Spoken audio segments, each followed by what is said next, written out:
Welcome to Michigan in Focus. I'm Bruce Walker, Great Lakes Regional Editor for the Center Square. Sports fans are not unlike political fans.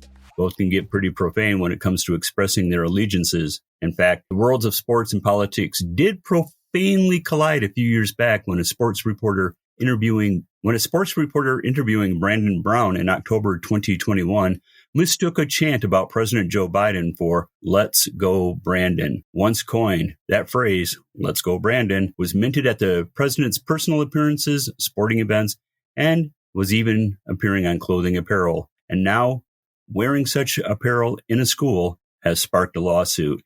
With me is Tom Gantert, the Center Square Managing Editor, to break it down for us. So we have two Michigan students, and you're probably going to see a lot of this because we're not that far away from another election season, and there are individuals who are taking sides and putting on apparel. And although "Let's Go Brandon" is not profane in and of itself, it does refer to, well, something, to a naughty word.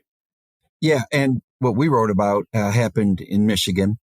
7 days ago, the same thing happened in New London, Minnesota, where the National Coalition Against Censorship wrote a letter to the superintendent of New London Spicer School District in Minnesota about the same thing.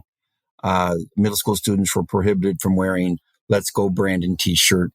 And the school's take on it was it's a vulgar expression. And the school did it based on prohibiting vulgarity. So the Supreme Court has ruled on this in terms of speech on campus. Now, there's a Supreme Court case on off-campus speech, and there's a Supreme Court ruling on on-campus speech. So what I'm referring to, and I'm not a lawyer, is what the ruling stated on campus. So basically, the Supreme Court established these legal standards for student speech. And the first one is the schools may prohibit on-campus speech that is lewd, vulgar, or profane. Okay, that's a 1986 case. The second facet of this ruling was that schools may regulate school-sponsored speech for legitimate educational concerns. That specific one pertained to a school district censoring a student newspaper. And the courts ruled that was allowable because it fell under educational standards. The third one is schools may prohibit speech that encourages illegal drug use.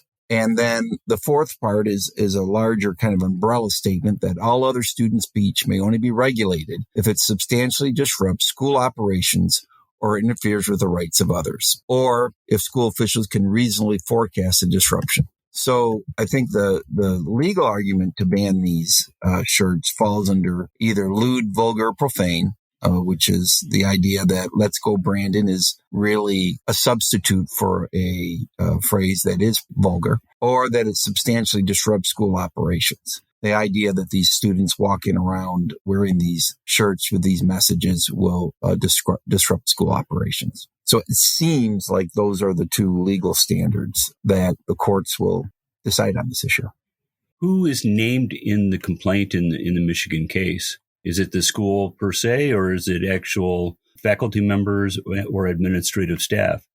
Well, it would be the school district's responsibility. It'd be their policy. So it would be the school district that's responsible for the policies involved in, and they would have to defend that policy in court. Right. But the complaint names the assistant principal and Andrew Buikema and teacher Wendy Bradford, and says that the school district wrongly relies on a policy that prohibits profane clothing to censor a particular message. But Fire's lawsuit argues that prohibiting the students from wearing "Let's Go Brandon" sweatshirts violates the First Amendment. And I'm kind of wary, cherry, if you will, that that's kind of a tepid argument in that these are middle school students.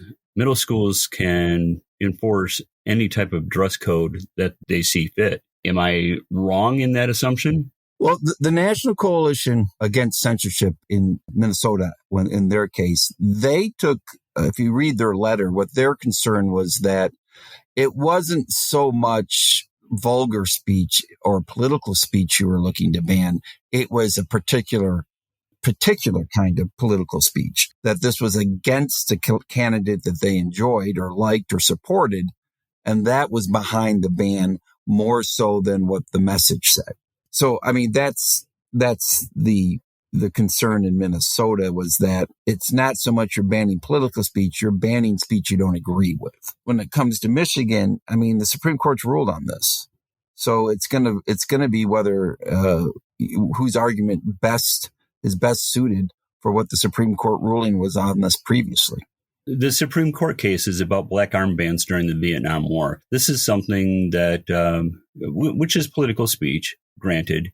I doubt very much there were a whole lot of educational staff in schools back in the 60s that would disagree with the spirit of the black armbands to protest the Vietnam War. Here, because we're such a politically divided country right now, that Tinker v. Des Moines, which is the Supreme Court case, not really sure that actually applies, because we have people who are punching each other out in bars over political conversations. And yeah, that's always happened, but it seems to me that it's happening quite more often today than it did, say, 10, 15, 20 years ago.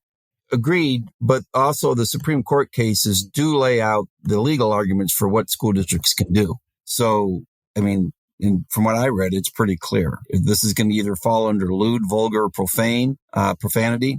And if it's ruled that Let's Go Biden fits into that category, then the school district has the right to ban it. Or if the administration finds that this could lead to a disruption in classroom, or if school officials can reasonably forecast a disruption, if they can reasonably say, if you wear this, it's going to cause problems. I would say in the society that we're living in right now, you could say that about a MAGA hat based on what we've seen on TikTok videos around the country and stuff like that.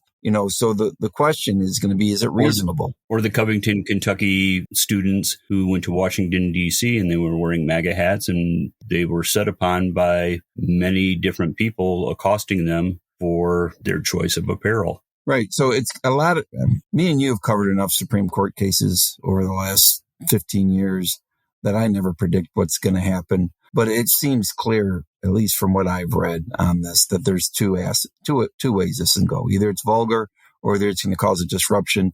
And those are the things that the school districts are going to have to make their case on in terms of the merits of their policy.